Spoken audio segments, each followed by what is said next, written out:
pong impeachment or yung article of impeachment na isinumite mga kababayan ng ilang mga nag-file or yung mga complainant laban daw po kay PBBM dyan sa Kamara de Representantes ay idineklara mga kababayan bilang sufficient informed o may sapat na batayan ng House of Justice Committee ang dalawang impeachment complaint na inihain laban daw po kay President Bongbong Marcos ngayong Lunes, February 2. Sa unang impeachment complaint na inihain ni Atty. Andre De Jesus, 46 daw po ang boto na pabor na patuloy na dinggin ang reklamo laban daw po kay PBBM. At doon naman daw po mga kababayan sa pangalawang impeachment naman, sa boto namang 35 na pumapabor at siyam yung kumukontra mga kababayan at isa yung nag-abstain para po sa ikalawang reklamo, nagdesisyon ng komite na sapat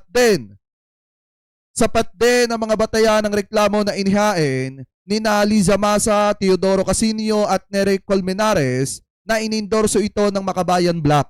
So ngayon, ang tanong mga kababayan, may substance ba yan? Pagka pinag-usapan na bukas.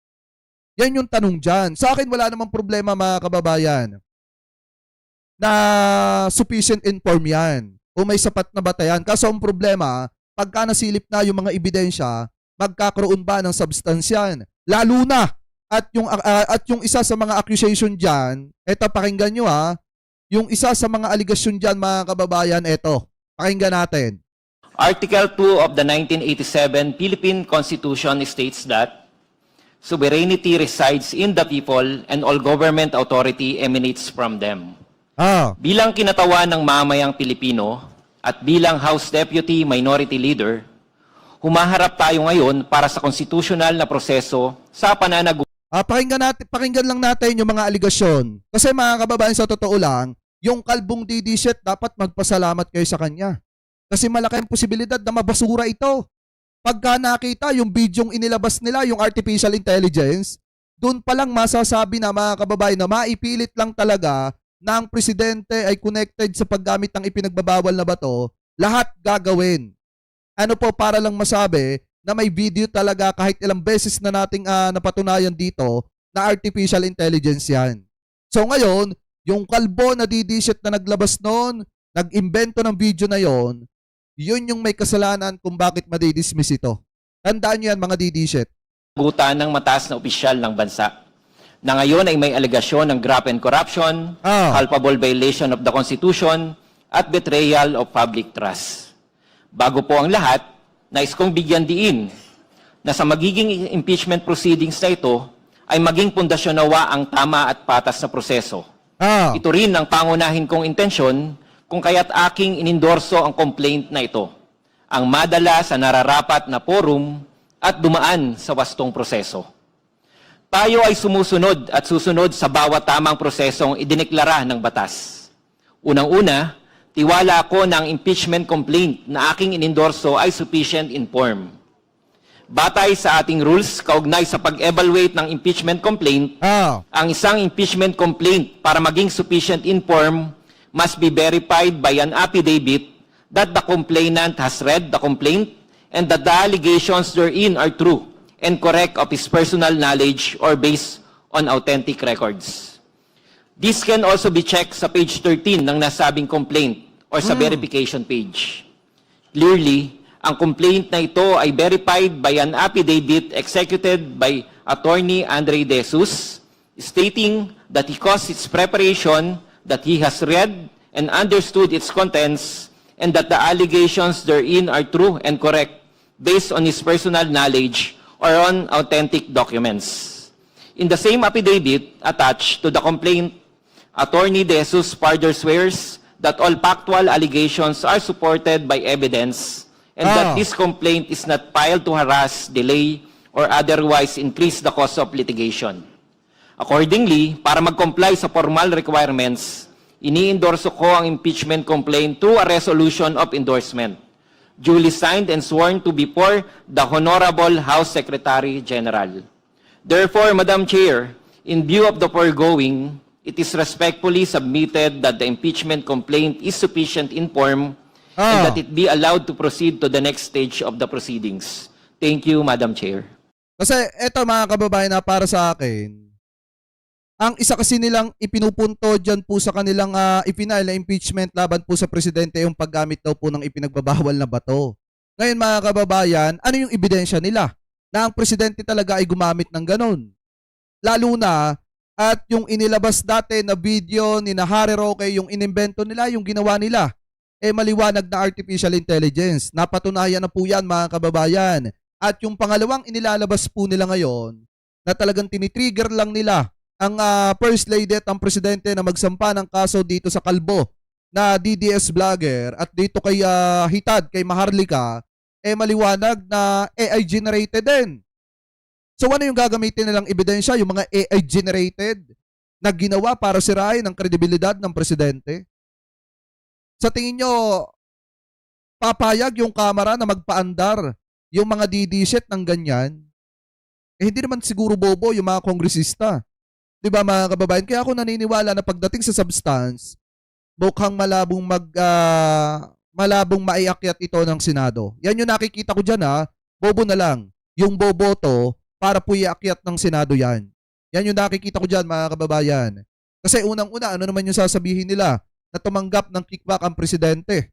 Maliwanag na galing po yan sa artificial intelligence na si Saldico ang nagsasalita pero halata namang AI generated yung ginamit dun sa video mga kababayan na nag-akusa laban po kay Romualdez at laban kay Presidente na kung saan ikinukunik ang Presidente. Di ba mga kababayan? Sa tingin nyo, magtutuloy-tuloy yan? Sa akin, mukhang malabo yan pagdating sa substance. Kasi kung sasabihin naman nila na nagtaksel ang Presidente sa tiwala ng bayan, paano naman natin ma-identify na nagtaksil talaga ang Presidente sa tiwala ng bayan? Maliwanag nga na siya yung nagsiwalat ng matinding corruption na nangyayari dito po sa ating bansa. Siya ang nagpaimbestiga. Kaya maraming tinamaan at may mga nakulong na nga.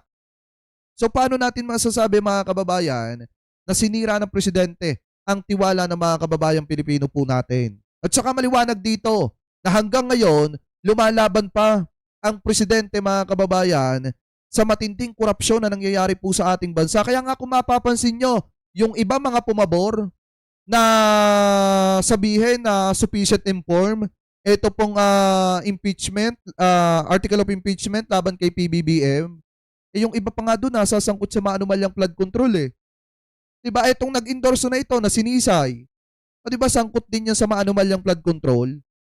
Kaya nga mga kababayan, pagdating po dito sa impeachment ng Presidente, mukhang malabo po itong magtuloy-tuloy in my personal opinion. Lalo na kung pagbabasihan po natin itong interview kanina ni Congresswoman Luistro mga kababayan. Kasi sabi niya po dito, ayan nabasahin natin impeachment versus PBBM, sufficient inform.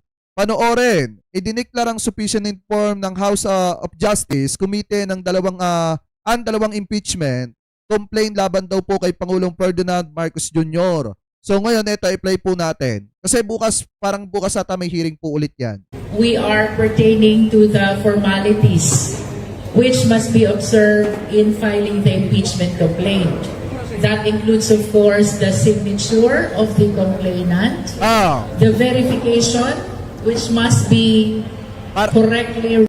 Parang may technicalities pa nga yan mga kababayan kasi parang yung date tapos parang may issue pa nga ata ng walang signature mga kababayan kaya nga nag-walk out.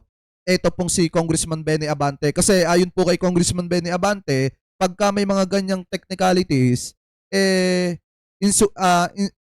insufficient na yan mga kababayan or walang visa na yan. Diba? Kasi kung ipagpapatuloy pa nga naman, parang wala ng basis mga kababayan at saka mag-aaksaya lang ng pera ng mga taxpayers. Yan po yung pinupunto dyan ni Congressman Benny Abante kung bakit po siya nag-walk out kanina. Anyway, tuloy pa natin. Written in such a way that it must be based on personal knowledge and authentic records. And of course, the same has to be under oath as well. Kagaya ng nakita nyong discussion kanina when Kong Rufus started to ask about the jurat or the notarization, that part which says subscribe and sworn to, along with the signature of the notary public, no? The same has to be accompanied as well by a resolution of endorsement na nakita din naman natin, signed by our endorser, Rep. Nisay, that is for the Jesus complaint, and signed by Rep. Tino, Rep. Ilago, and Rep. Co. That is for Masa et al. Complaint, no? So in other words, tapos na. Both complaints were declared sufficient in form. For tomorrow, Ibig sabihin nun mga kababayan, yung sufficient inform, may sapat na batayan.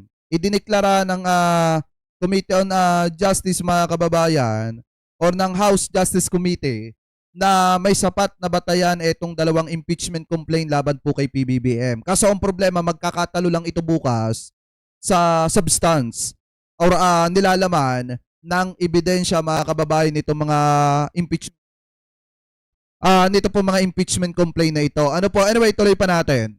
we will be moving to the determination of sufficiency in substance. Diba? And this means that the recital of facts must constitute the offense determinative of the jurisdiction of the Committee on Justice. That will be all for the opening statement. Yan. Diyan na lang magkakatalo mga kababayan bukas.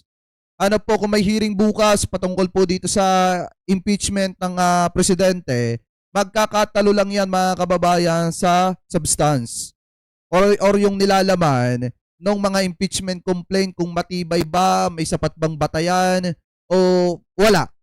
Mga kababayan, kasi kung wala din naman, ang ending niyan, mababasura lang din yan. Diba? Yan yung nakikita ko dyan in my personal opinion. Pero kayo, mga kababayan, kung kayo po tatanungin, ano po masasabi ninyo? Hingil po dito, naniniwala ba kayo na ang presidente ay gumagamit ng ipinagbabawal na bato? Maniniwala ba kayo na ang presidente ay nagtaksil sa tiwala ng sambayan ng Pilipino? Maniniwala ba kayo na ang presidente ay tumanggap ng kickback? Siya nga nagpa-imbestiga nito. Diba? So comment below na lamang po mga kababayan kung ano po masasabi nyo, hingil po dyan. At